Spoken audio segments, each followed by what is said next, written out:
Ikinagulat ng isang doktor na nagkautang siya sa kanyang boss. Yun pala, may gumamit ng kanyang litrato sa isang messaging app para makapanloko.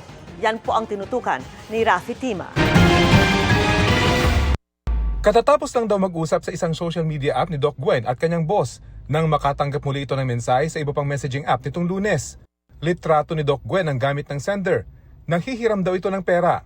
Dahil litrato ni Doc Gwen ang lumabas, hindi raw nagdalawang isip magpautang ang kanyang boss. Very urgent daw po yung message. Sobrang concerned. So, akala niya ako talaga yung may kailangan. Nag-utos agad siya dun sa staff to send po yung money na hinihingi po sa kanya, which is around 40,000.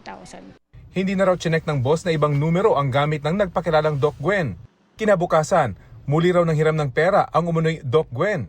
Dito na lang tumawag ang kanyang boss at nadiskubring hindi ang tunay na Doc Gwen ang ka-text.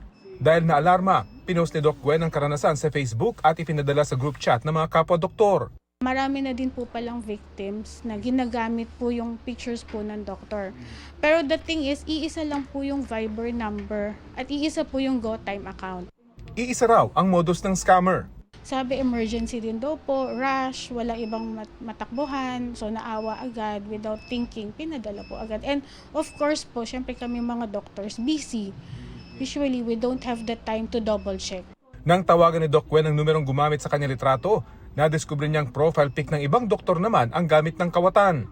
Pangamba ni Doc Gwen, hanggang sa mga oras na ito, patuloy ang pang-i-scam ng taong nanloko sa kanyang boss at sa dalawa pang kapwa-doktor. Nakatakda siya maghain ng reklamong identity theft sa PNP Anti-Cybercrime Group. If may nag-message po sa inyo na hindi po kayo sure asking for money, please double check po. Better if tawagan nyo po to confirm kung sila po talaga yung kausap nyo po. Ayon sa PNP ACG, bahagyang dumami ang insidente ng identity theft sa unang 5 buwan ngayong taon kumpara noong nakarang taon. Kaya mahalagang may report agad sa mga otoridad kapag nabiktima ng cybercrime.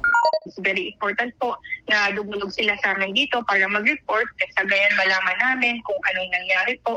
And also para makapag-request po tayo ng preservation of data na kahit man i-deactivate nila yung mga accounts na yun, ay makikita pa rin natin or matitrace pa rin natin yung mga kung paano na-create ang account. And doon po tayo magsimula sa investigation po natin. Para sa GMA Integrated News, Rafi Tima nakatutok, 24 oras.